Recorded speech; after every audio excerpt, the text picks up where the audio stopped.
Nung minsan, ako'y nakakita ng pagkalaki-laking donut sa French baker. Kasabi ko, paano kaya nila naluto yung ganito kalaking donut nang hindi nahihilaw yung loob? Ay nakagawa naman ako. Kaya lang ay parang naging puwit yung butas ng akin. Pero nasolusyonan ko naman yan. So today, gawa tayo ng jumbo Christmas donut. So dito, meron tayong 1/2 cup ng milk, 1/2 cup ng water, 1 large egg, 1/2 cup ng sugar, light brown yung ginagamit ko, pero pwede din naman ng white. Hinalo ko yan, then add tayo ng 500 grams ng bread flour. 2 teaspoon ng instant dry yeast and 1 teaspoon ng iodized salt. Pagkatapos niyan, sinalang ko na yan sa mixer for 5 to 7 minutes. After 5 to 7 minutes, tsaka ko palang ilalagay yung 1/3 cup natin ng butter. Kailangan na-mix na natin yung dough natin bago natin ilagay yung fats natin para kapag minolde natin siya, hindi siya palapad ng palapad. Oo, ganun yun. Kaya inuhuli natin yung ating fats. So ayan, pagkalagay ko ng fats, inintay ko siyang ma-absorb and kuminis yung dough. After nun, dinivide ko yung dough natin ng merong 120 grams each. Kinalabasan ng 500 grams ng flour natin is 8 pieces lang. So yan, pagkatapos ko siyang i-portion, binilog ko, tinakloban ko ng plastic and i-rest ko to for 15 minutes. After 15 minutes, ibibilog ko siya ulit. Yan, straight dough method lang tayo, meaning hindi tayo nag-bulk fermentation, pero pwede nyo pa rin naman gawin yun.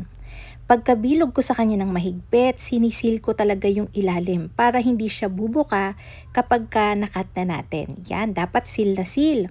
Then, maglalagay ako ng dust ng flour para hindi malagkit yung dough natin kapag lalagay na natin siya dun sa ating mantika. Fina-flatten ko yan ng bahagya para maging pantay lang yung kapal ng donut. Walang parteng mas makapal para pantay lang natin siyang maipiprito, walang part na hilaw. Then, binutasan ko na yan ng 2 inch. Dito ako nagdadalawang isip kanina. Ang iniisip ko kasi, bubutasan ko siya after ko na siyang mapaalsa. Pero yun nga, sabi ko, baka pwede namang lakihan ko na lang yung pambutas ko, then hindi yan magsasara. Yun yung iniisip ko kanina. Ang iniisip ko kasi, ang hinahabol ko, magawa ko ding mini na donut holes yung mga natanggal natin. Pero yun nga, medyo sablay tayo. Nagkakaigi kasi to sa mga small size, nabubutasan ko na siya kagad. Pero pagka ganito palang malaki, umaalsa siya ng maigi, then nagsasara na siya. Ito yung itsura niyan after 1.5 oras ng pagpapaalsa. Masyadong lumiit yung butas, so hindi magandang tingnan. Sabi ko ay hindi ito aari, apakaliit ng butas. So ayan, binutasan ko siya ulit. Yung natanggal kong dough, wag kayong mag-alala, hindi naman yung masasayang. Pwede ko siyang ihalo sa susunod na batch ko ng pagmamasa. Para at least maganda yung itsura ng donut natin and maluto siya ng even. Since malalaki yung size nito, ang iingatan natin lagi ay maprito siya hanggang loob, hindi hilaw. Huwag kayong mag-alala, hindi naman yan babagsak basta-basta, basta na-form nyo yung gluten through mixing. Eto na, yung mantika natin is ginagamit ko ay frying fats talaga. So, ininit ko lang yan ng may 140 to 150 degrees Celsius. Mababa lang talaga, kita nyo yung mantika natin, paglagay ko ng donut, hindi siya kumukulo, hindi siya nagbubula-bula. Suave.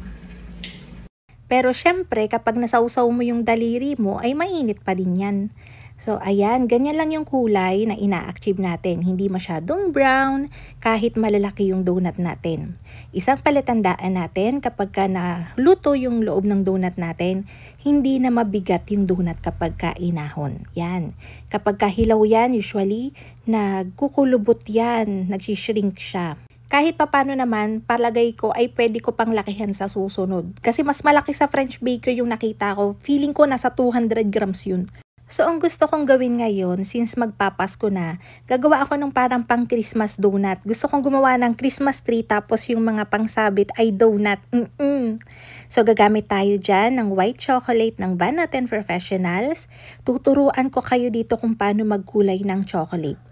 So, ayan, kumuha lang ako ng 400 grams, minalt ko yan sa microwave. Every 20 seconds, inaahon ko yan, tapos hinahalo ko. Hanggang sa matunaw siya ng ganyan. Smooth lang, hindi nasunog. Bumawas lang ako ng konti, pang decorate natin mamaya. Then, kukulayan ko na yan ng oil-based na food color. Hindi pwedeng gumamit dito ng gel food color, ng powder na food color, kailangan talaga ay oil base.